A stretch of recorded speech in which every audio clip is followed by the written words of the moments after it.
right, hello everyone, and welcome to the May 3rd, 2019 replacement lecture for MESA's Comparative Politics 103. If you're watching this lecture, it's probably because you're on your way to some fabulous new four-year school to check out your admissions, or you are tragically allergic to dogs. This lecture is going to be relatively short, partly because the lesson is on purpose shortened, and partly because the discussion of Diamond's work, we spend a lot of time in class doing some brainstorming and thinking through the observable implications or hypotheses that we might draw from the theory. And I'm not going to spend very long asking you to pretend that you're in class when you look at the full diagram of the theory. So in keeping with where we were last week, this week we're going to talk more about this basic layout that we have here, right? In this case, we're talking a little bit more about whether countries are rich and a little bit less about whether they're politically well developed. But we have the same sort of independent variables here along the top. And we know that the association between wealth and democracy is relatively high. So again, for the shortcut unit that we're doing on political and economic development, we're going to pretend that this works just fine. Okay, so one thing that we're going to keep in mind as we go through this lecture is that we've got two sets of arguments about economic development that are completely different in the scope of time that they hope to explain. We're going to start with Jared Diamond's Guns, Germs, and Steel, and the scope of this argument is really civilizational. We're talking about factors from extremely early history that have sweeping effects on macro development. We'll talk a little bit more about what Diamond's actual puzzle is in a second. When we move to Michael Ross's resource curse piece, we're going to be talking more about short-term explanations.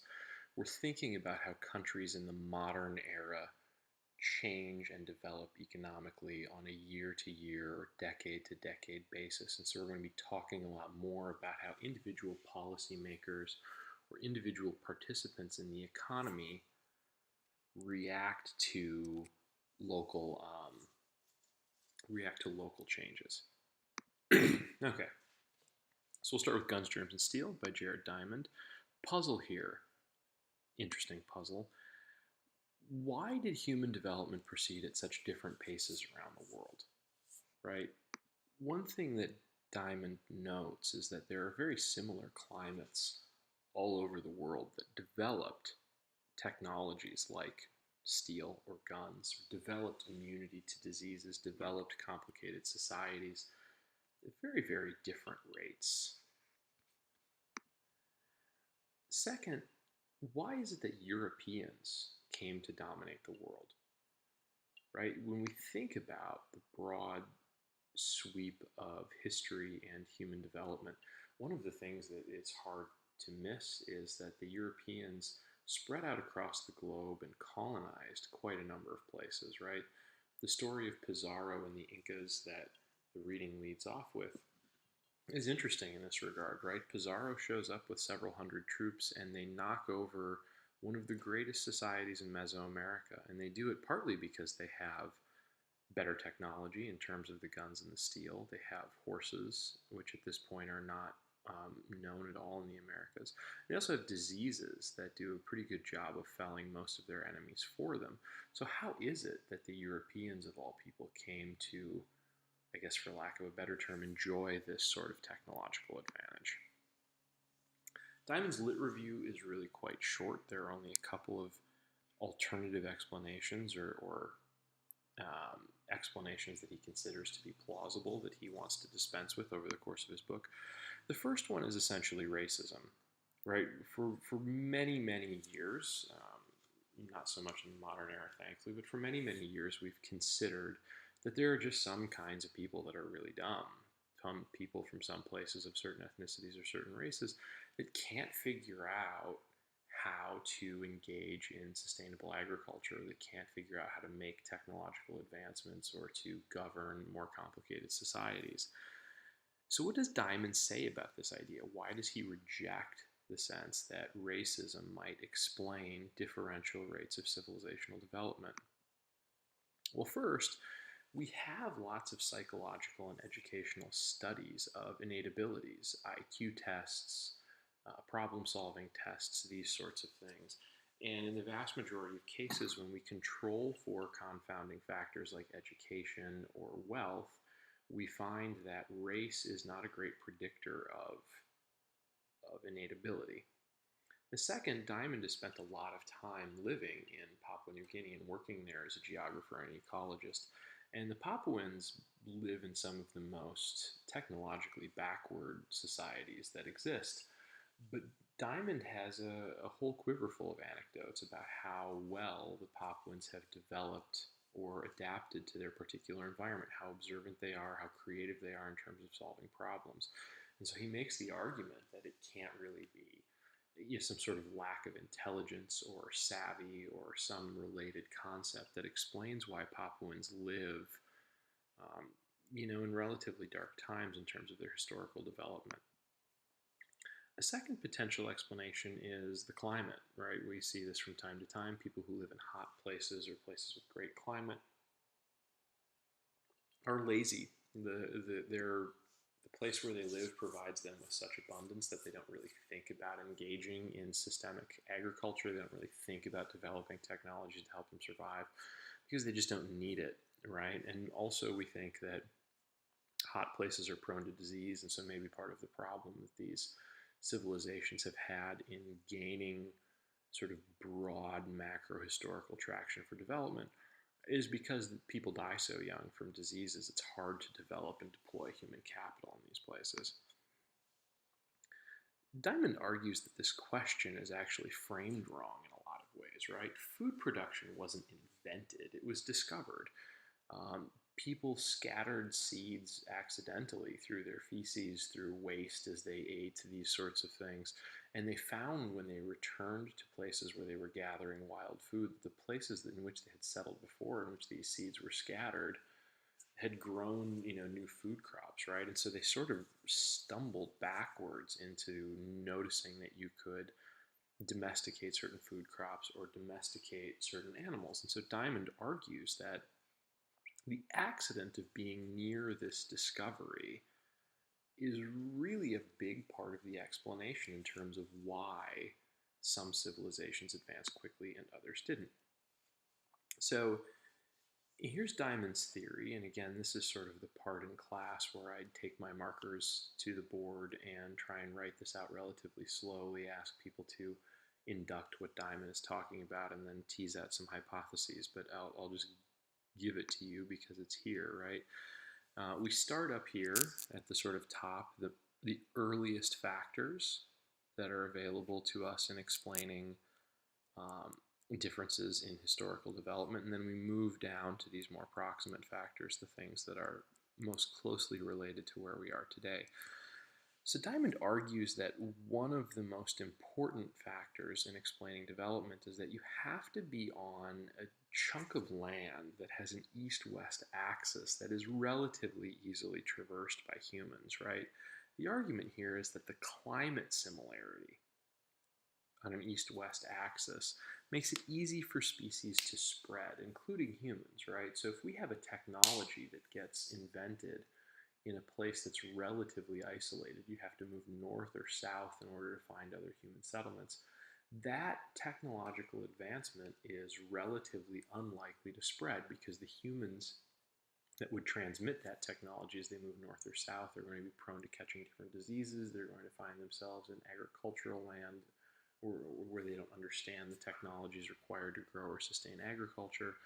And this is also true of animal species and plant species. As the growing season becomes shorter or longer, or the climate becomes wetter or hotter or drier or cooler, these species can't transport. And so where you have long stretches of climatically similar east-west axes, you can really get a good head of steam going on how well, not how well, you can get a good head of steam going in terms of a great number of people who enjoy the advances that nature has given them. Similarly, if we're going to hope to spread using this east-west axis, species that are domesticable, we would need to have those species available to us in the first place, right? So we would need to have large mammals that we could domesticate, like cows. We would need to have domesticable plants like rices or wheat. And once we have those things, then we tend to end up with domesticated plants and animals. Domesticated plants and animals provide us with two advantages when it comes to spreading civilization. The first is that we get epidemic diseases from them, right? Living in close proximity with animals allows germs to sort of crossbreed and cross species barriers, which gives us new diseases, develops over time our immune systems. And so we're resistant to a wider range of diseases that makes travel to new locations and across new climates easier. Domestication, as we move down the proximity chart here, also provides us with food surpluses and incentivizes the ability to store food. So now we have extra food waiting around. We can weather out longer droughts or floods or hot or cold snaps, which allows us to sustain larger human communities for longer amounts of time. We're building up human capital. And this incentivization of food storage moves technology along too, right? As we learn to store the food, this just sort of multiplies our ability to capture these food surpluses and maintain a continuity in our communities that wasn't possible prior to having these food surpluses. This food storage moves us toward having or preferring large, dense, and sedentary societies, right? So we're starting to talk about situations in which we create technologies for governance, technologies for managing armies, for fighting in wars. We're getting more diseases now from each other as we're living in ever denser societies. Probably at this point in history, we're still commingling pretty closely with animals, so this disease is really ramping up and changing the immune systems in these communities. And these large, dense societies also start to produce more technology. If we have food surpluses, we have people living closely together, we've created technologies that allow us to do intensive and effective farming. Now, all of a sudden, we have people who aren't bound to spend 60 hours a week growing or harvesting or storing food.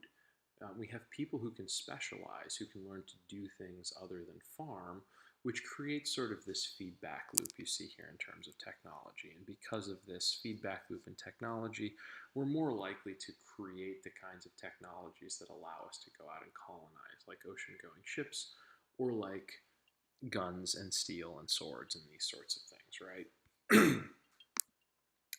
So now we can imagine that each of these boxes or stages um, in this theory work as variables, right? We should expect to see correlations between places that have east-west axes and the spread of species, including humans. We should expect that domesticated animals should lead to more diseases. We should expect that having technology should lead to larger, more denser societies, and that larger, more denser societies should lead to more technologies. So we can test the relationships between each of these boxes and see if the correlations that we note in history actually match our predictions.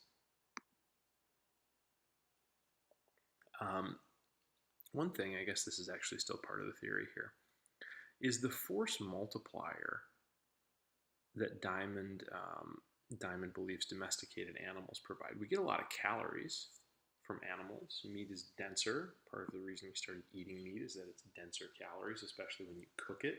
Learning to cook meat was a big advance in human development. But we also get labor, right? A lot of the animals that we end up eating provide farm labor for us. It also develops specialized skills.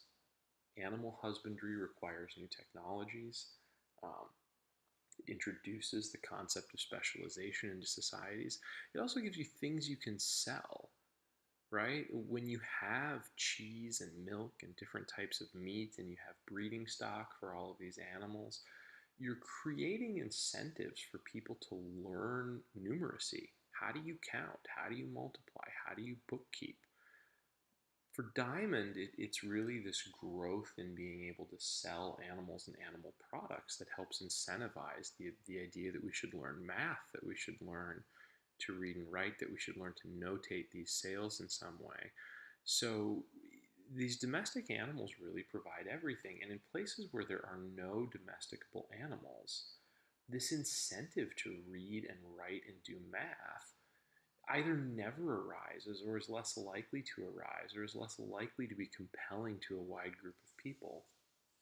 And so, of course, these societies never develop these skills. Those skills simply aren't useful. Societies that don't have domesticated animals, that have small numbers of domesticable plant species, or that are sheltered away in pockets where there's no east-west conduit to trade, uh, there's no rational reason for them to adopt these technologies. And they can't possibly know that there's some other rival civilization somewhere else in the world that's somehow on a path to create technologies that are going to be useful for conquest in the future. So there's really no point. Okay, so now we get into some of the testing, right? We see that Diamond has spent time, if you read the entire book, Diamond has spent fantastic amounts of time digging through the archaeological and ecological records of a number of different civilizational cradles, and he finds interesting evidence to support his theory. For example, um, farmers started to cultivate a much wider territory per farmer when they invented the plow and when they had oxen to draw it, right? Now, again, um, the Native Americans didn't have oxen. They didn't have a domesticable species that would allow them to pull a plow. So when you ask why they didn't invent a plow, that's the obvious reason. There were no animals around with which to pull it. And so, of course, we don't see that technology exist. And so this is some evidence for Diamond's theory. Okay, so we can ask then, which regions really break out as civilizational players, right? Why there are some places that become densely populated and highly civilized, right? What goes wrong in the eastern U.S., right? We see that the eastern U.S. has the right amount of climate, or the right type of climate. It's really fertile territory. There are some domesticable plant species, but there are no domesticable animals. And it's also true, Diamond notes, that as you move into the sort of Midwestern United States, the land becomes much more agriculturally marginal for anything except grazing domesticated animals. So the Native American population in the eastern U.S. is really sort of trapped, despite the fact that we have a long east-west axis. Um, the Great Plains in the Midwest kind of cut off the eastern United States from the more fertile territory on the west coast, the places where you might find more domesticable species. The other place he identifies where we don't see a great spread, or the eventual creation of a colonizer, is here in China. This is much more idiosyncratic, right? What happened in China? What happened in China is that until about the 13 or 1400s, the Chinese civilization was keeping pace with or even exceeded the technological advancements in Europe that had spread, from the Fertile Crescent across the sort of Mediterranean basin of Europe. And there came a point where the Chinese were in something of an apocalyptic war with the Portuguese that they just sort of lost accidentally. Um, right? The Chinese, as the story goes, their navy was confronting the Portuguese navy, the two most mighty navies at the time, and a typhoon came along and sunk most of the Chinese navy, and so the Portuguese won. And according to quite a bit of history, especially Chinese history, this is the point in time where China fell behind where it sort of civilizationally should be, right? Um, you know, we can sort of say in any other universe, right, you would have had a rival China that would have been competitive with the Europeans in terms of colonization, but for this historical accident. All right, so we can get a little bit deeper into deriving hypotheses here. We already did that. If this were in class, I'd take some more time to try and write these down on the board. Here are some examples, right? Where you have an east-west axis and domesticable species, you should have high population density, right? So we should be able to go back into the historical record and see where these two factors existed together, and we should correlate those with high population densities later on. East-west axis, we should see that there is evidence that this spreads disease, that diseases spread along an east-west axis and not a north-south axis. we should see that species and technology spread along these same axes. We should see that domesticable species lead to food surpluses, right? History of Europe and North America they both have the east-west but no domesticated animals. Both places end up with a variety of domesticated plant products, but North America doesn't get to farming at the level of food surplus until the oxen arrive, right? Whereas in Europe, you have domesticated animals that come from Mesopotamia that allow for plow farming and rapidly increase the population in Europe. We can see the mechanism for getting higher population densities at work here, right? Hunter-gatherer mothers shifting from camp to camp can only carry one child. And in fact, in the archaeological record, we see that nomadic hunter-gatherers space their children out further. We can see that there are records in archaeology that allow us to tell, or allow Diamond to tell, I have no idea how to do it, what the birth interval is. Once you start farming, the birth interval for people is around 2 years, so we're having more babies. And it's probably not a great logical leap. There's evidence of this later in Diamond's book, that babies that are born in farming communities are more likely to survive as well as be born faster. Feeding an army, right? Most direct relevance to wars of conquest, we can feed professional soldiers. The Maori are an example here. They achieved some great victories. They had great military technology, and they knew how to manage their armies relatively well. They were good at strategy, but they couldn't maintain an army that was very large because they didn't have the food surpluses. It's sort of an interesting story that I like telling, especially since we're in Southern California, is that the tortilla was essentially invented by Mexican armies or Mesoamerican armies who existed in Mexico as a way to transport food, right? I mean, no one wants to leave their tortillas out on the counter for a few days today, but you can wrap those things in a corn husk or a banana leaf for a long time and they're edible. So this was the way that the soldiers used to flat pack their food with them. Okay, we're getting to sort of like Star Wars level tilt in the scan here. But we also see that specialization comes along with agriculture. Diamond provides us with a historical record about how political elite gained control of food production. And you end up with moderate-sized agricultural societies that have political organization. Now, this organization, if you believe the sort of Olson and Tilley stories, is extractive in some way. But it also creates new technologies for governance and for management of human affairs that makes the societies that experience those hierarchies, and the more complex those hierarchies, the better, in terms of managing armies for conquest. Food refuse. This is great. Diamond spends a lot of time digging up trash from prehistoric trash pits, and he looks for signs of domesticated animal and plant species and then carbon dates them. And what he finds is that the sorts of places where he expects there to be lots of east-west food transmission, we do see historical species and trade in food and domesticated animals. And on north-south axes, we don't see the same spread of plant species. Death rates when exposed to European disease is another piece of evidence, right? We all know exactly how the smallpox blankets worked, right? 50 to 90%, depending upon where you go, of casualties that the European colonizers inflicted on the host population was through disease. And Diamond notes that you don't even need to have weapons that are that superior if you're capable of wiping out populations just by dragging along illnesses that your body can handle and theirs can't. Okay, so a couple of reflection questions from Diamond that we can discuss really quickly. I know that we whipped through this reading, but I think it's probably sufficient. One, are you convinced, right? Is this a good explanation for historical development? Do you think that this might explain the differences in broad growth rates from, 10,000 BC until 1500 AD?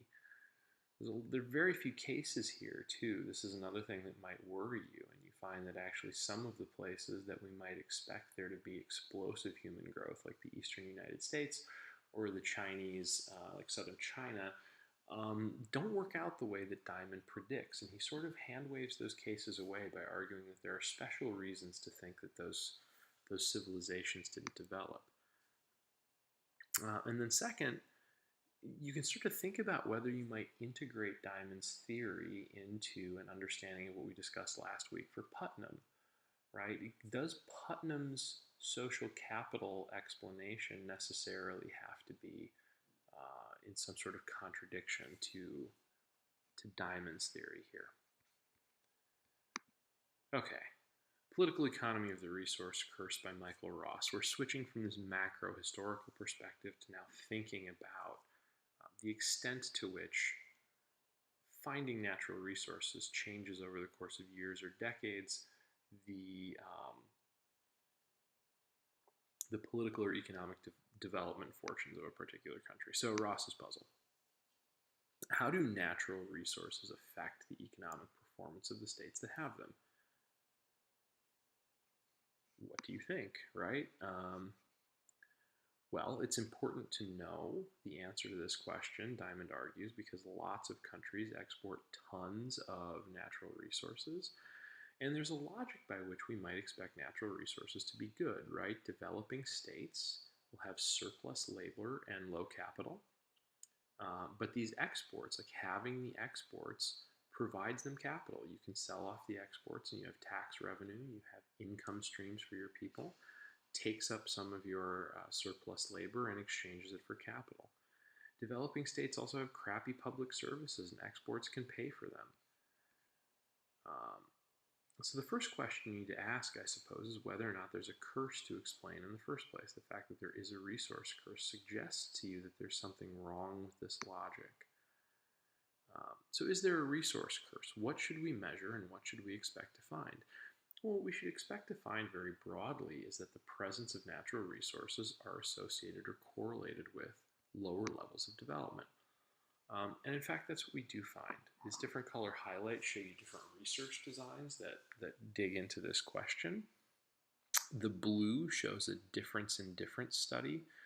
Right here, we separate out countries in the world into two categories, those that export hard rock minerals and those that do not. And what we see is that the growth rate among hard rock mineral exporters is substantially lower than the growth rate among those that did not export hard rock minerals. The green study now is a regression. Here we should expect some sort of negative and linear correlation between economic performance and the share of an economy that's taken up with hard rock minerals. And we see again that this obtains. And then pink, we have another difference in difference studies. So 3 or 4 relatively well-known studies that demonstrate that there is a systematic difference between mineral exporters and non-mineral exporters that show that the non-mineral exporters are actually better off. So something here is going on, right? I mean, there's this dissenting study in purple, but Ross argues that something here must be going on despite the fact that these mineral resources should be bringing in money, should be taking up excess labor, should be providing funding for some types of public services. Something's obviously failing here. And because there's a consensus that the curse exists, we can move on. We can move on past this. What are we moving on to? Well, we want to know how it works.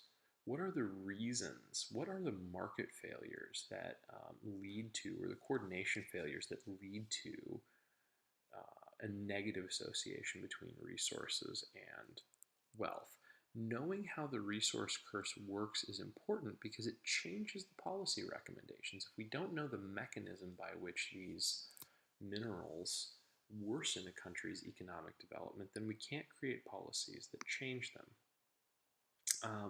Ross doesn't offer his own theory. What he's really interested in is testing some of the most important observable implications of different logics for how the resource curse works, right? We know that the resource curse is happening, but we don't know why. And so part of the presentation here is to take a look at each of these competing explanations. So we're going to talk through the logic of each of these theories. These theories are all internally logical and sound, and they all get at principles of economics and political science, but none of them ultimately satisfy Ross. And so we're going to have to take a look at why they ultimately don't satisfy Ross. And this will actually help us learn quite a bit about the economics of how natural resources might affect political development. Okay, so the first potential explanation is terms of trade. Terms of trade can be a little bit tricky to understand. The basic idea here is that you want to know the extent to which the thing that a country produces can buy another basket of goods, particularly a basket of goods that is somehow directly related to the product. So, for an example, um, say that a country produces and exports a certain type of metal that goes into building computers. The terms of trade would tell you how many tons of this metal you need to produce in order to purchase a computer. And since we tend to think that value added makes things more expensive, the more you machine things, the more you refine them, um, the more expensive they become relative to the raw resources that make them up.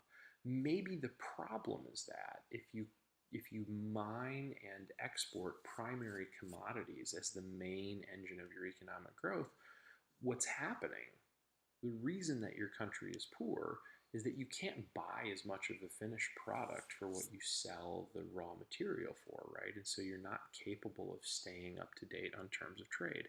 So if this is true, we should predict that there is a negative relationship between primary commodity exports, how much of a country's economy is taken up with primary commodity exports, the terms of trade that that country experiences, and then growth. And so Ross goes on to test this. It turns out that it's true that terms of trade are bad for primary commodities, and that terms of trade is an overall good way to predict later growth. But is this convincing? Ross argues that it's not. For starters, we find that some primary commodity markets have worse terms of trade than others. Right? There are some primary commodities that actually have great terms of trade. Now we should have a new prediction, right? The countries that have commodities that have crappy terms of trade should do the worst. And if the terms of trade logic is right, the countries that export primary commodities that have good terms of trade should do better. But that's not what we see. In fact, countries with good, strong commodity exports that have good terms of trade tend to do worse. The better your terms of trade are, the more of the finished product you can buy for every unit of the raw material, the poorer your country is likely to be. That's exactly the opposite of what we would have predicted if the terms of trade argument is right. So Ross sees this as a reason that we ought to reject this argument entirely. A second potential explanation for the resource curse is market instability. Instability leaves an economy open to market shocks, right? If oil prices are moving all over, then an international investor doesn't know if your companies will be able to pay back the debt or the lending to those companies during a collapse. No one wants to invest in your economy because the instability makes repayment prospects dangerous. So again, we should have a prediction here, right? We should see a relationship between primary commodity exports and instability, and between instability and the amount of investment, right? Every link in this theoretical chain should have an association or a predicted correlation. So primary commodities shouldn't just be associated with less investment and lower growth, but primary commodities should also be associated with instability, and instability should be associated with less investment and then with lower growth. But that's not what we see. Instability is actually not associated with lower levels of private investment. In fact, places that have high instability have high levels of private investment. So this mechanism doesn't work because one of the most important hypotheses we derived from it turns out to be wrong. Poor linkages. What does it mean to argue that poor commodity, non-commodity market linkages are to blame? Well, what it means is that skills or investment or money that you put into the primary commodity, into the natural resource, don't develop non-commodity industries. So nothing about having an oil industry creates a demand for middle managers or chemists or accountants, right? And so what happens, what drags your country back, is that while you end up with a handful of oil engineers and a bunch of people who can work on a rig, what you don't end up with is people who are innovating technology. What you don't end up with is engineers. What you don't end up with is sophisticated services like law or accounting. You end up with a bunch of people who know how to work an oil rig, and an even larger group of people who turn out to be unemployed. So if this were true, Ross argues, if poor linkages were to blame for low rates of growth in places that had a large primary commodity export, what we ought to see is that non-commodity markets are stagnant, more stagnant, less well developed in places that have lots of primary commodities than in places without.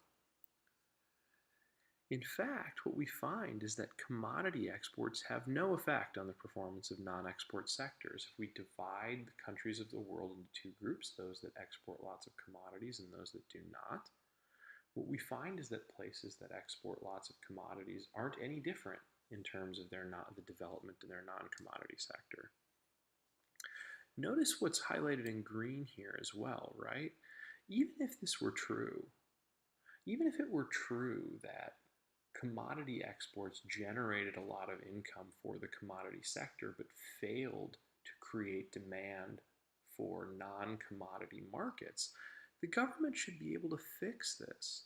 The government has the capacity to foster linkages between commodity and non-commodity markets. For example, you might pass a law that says that every accountant that works for an oil firm needs to have their accounting degree and their experience all come from the host country.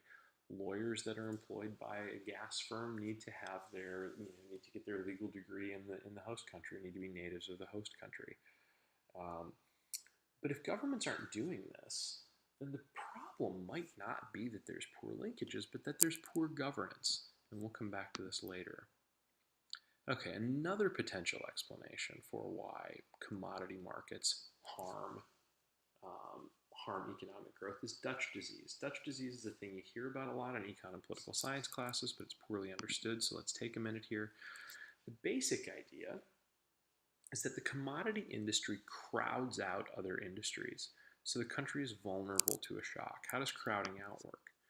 Okay, well, you have an export industry, and there is high international demand for the primary commodities that the export industry produces, which means that that export industry is drawing in lots of dollars from strong currencies overseas, which means that the salaries in these industries are going to be higher. This is where the best and brightest are going to work, and so talented people don't bother to open up any other businesses. In some ways, this looks a little bit similar to the poor linkages argument from before. In addition to this, foreign investors would rather get into the mining industry as opposed to manufacturing. If you need to be investing in a place like Angola, you invest in their oil and gas. You don't invest in car manufacturing, right? So the investment dollars that crowd in and the amount of investment that Angola or any other country can take on is soaked up entirely by the mining industry. There's a last effect too, which is that if the mining industry is taking in lots of dollars and paying out a lot in foreign currency, that makes the local currency really expensive. It means that it's hard for other businesses to export anything because the cost of those goods when you ship them overseas is high because everyone's crowding the market to pay for the currency that's in the local denomination. So here we have a more technical explanation of this phenomenon, the appreciation in a state's real exchange rate, sharp rise in exports of the commodity, right? This is exports of the commodity. So this appreciation of the exchange rate caused by exports in the commodity makes exports outside the commodity extremely expensive. The second problem is the tendency of the booming resource sector to draw capital away from manufacturing and agriculture. And these effects together lead to a decline of other sectors outside of the primary commodity. This is actually what happened in Holland, according to most economists, when Holland in the 1960s discovered natural gas offshore. But it doesn't seem to hold when we think about other countries. Developing states have labor surpluses, and so there should be lots of unemployed people who can fill all of these labor gaps. There's no sense in which there's any cap on foreign capital or labor that should be aggravating local scarcities. You can't crowd out in an empty field, essentially. It's one thing to crowd out in a place like Holland where everyone's employed and people are already relatively rich and there's a thriving export sector. But in places where that's not true, um, there's no one to crowd out. There's nothing there. So Ross calls all these for the economic explanations. And the problem with them in general is that if these things were to be true, the conclusion we would have to draw is that governments are letting them happen. Governments have some amount of say in how economic policy is managed. And so there should be some way for the government to manage some of these linkages better. There are policy fixes we might employ to manage these issues. And so we're going to move on to political explanations that might address these failures. Okay, first we have cognitive explanations. We've seen this before in Diamond. We'll see it again when we discuss Bates next week. You know, the argument is just that there are some people who grew up in places that make them stupid. It's too easy to live in some tropical places, or it's too hard to live in some tropical places. Diseases rob people of the ability to exercise their human capital in later life. We know from Diamond that there's not a lot of empirical support for this. And it's also worth mentioning that craziness and stupidity are not particularly good independent variables in the social sciences. We can't control those things. We can't analyze them for policy implications. And we think that most people are rational in some way or another. We have evidence that this is true. Another problem that Ross has with this particular set of explanations is that the vast majority of research in this area presents single case studies of individual leaders. So we take a look at the failure of certain leaders to comport with a Western idea of rational policy, and then we suggest that these leaders must be irrational. But we haven't really examined their incentive structure. Maybe these leaders are more interested in their own personal power. Maybe the structural incentives of the context in which they live make the exercise of certain types of power less rational. And so Ross is very suspicious of cognitive explanations. There are also social explanations. Maybe primary commodities allow some voters to oppose growth. Right? Primary commodities incentivize some sectors to push for protectionism. As a result of Dutch disease or a result of poor linkages, industries that are harmed by export competition demand government protection. These industries oppose modernization and free trade, and as a result, we see poorer outcomes because non-primary commodity sectors of the economy don't develop. They're not exposed to competition. As with the cognitive explanations, one of the major problems here that Ross points out is that there are only 4 or 5 cases that really seem to support this mechanism, and so they get thrown around a lot, places like South Korea, Taiwan, Mexico, Colombia, and Brazil. And one of the things that we can notice right off the bat is that in a couple of these cases, South Korea and Taiwan, and to a lesser extent Mexico, we've actually seen that some of this growth has returned, right? And South Korea was not a particularly was not a country that had a lot of primary commodities to begin with. So these cases might not provide a great deal of evidence for the theory. And second, there's a theoretical problem too. Most social explanations argue that slow growth comes because these countries raise trade barriers, right? What we want to be doing, according to this logic on the last slide, is opposing trade openness. Well, as it happens, this study by Sachs and Warner found that there's a very weak correlation between the volume of resource exports and trade barriers. So again, there's sort of an internal hypothesis to this explanation that isn't met. Lastly, we have some institutional explanations. Ross argues that it's possible that commodities weaken institutions. The basic logic here is that there's no need to tax when you don't have oil, right? Or when you do have oil, I apologize. We learned from Tilley and Olson, for example, that one of the things that a state needs to do in order to maintain its capacity to defend itself, in order for the elites to protect themselves, is to raise money through taxes to provide public services, including security. This creates an incentive to learn about your population, to appease them with public services, to engage in efficiency-seeking strategies that make the state a stronger collector of taxes and provisioner of public services. Well, if you have oil, there's no need to do this, right? You can simply sell the oil and take the cream off the top of your oil profits and use that money to replace taxes, right? So now you don't need to engage in any of these costly strategies over generations to develop your governance. Here we see this logic sort of laid out, right? Rentier states face little social pressure to improve their economic policies. The elites can protect themselves with the rents from the oil. States differentially capture commodity industries, right? So here's one of the problems. Schaefer suggests that the export sector has a small number of firms, then you get, and high barriers to entry or exit, you have difficulty coping with market fluctuations, and these industries seek government help. On the other hand, when a state has a flexible leading sector, it does develop these deeply penetrating tax authorities. A little bit more on that. Okay, so reflection questions for Ross. We've sort of examined and rejected 6 explanations. We've landed on the idea there's a little bit of evidence for these institutional problems. So Ross rejects economic explanations for the resource curse. Why? He's also skeptical of political explanations.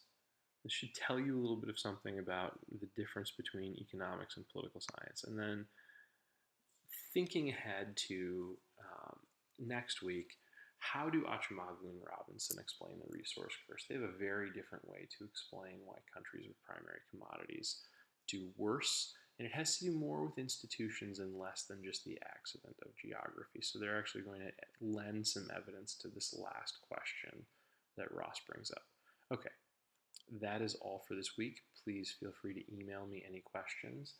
I will see you again in video lecture when we discuss Achimoglu and Robinson next week, and then after that I'll see you again in person when we talk about the micro foundations of how diversity affects economics.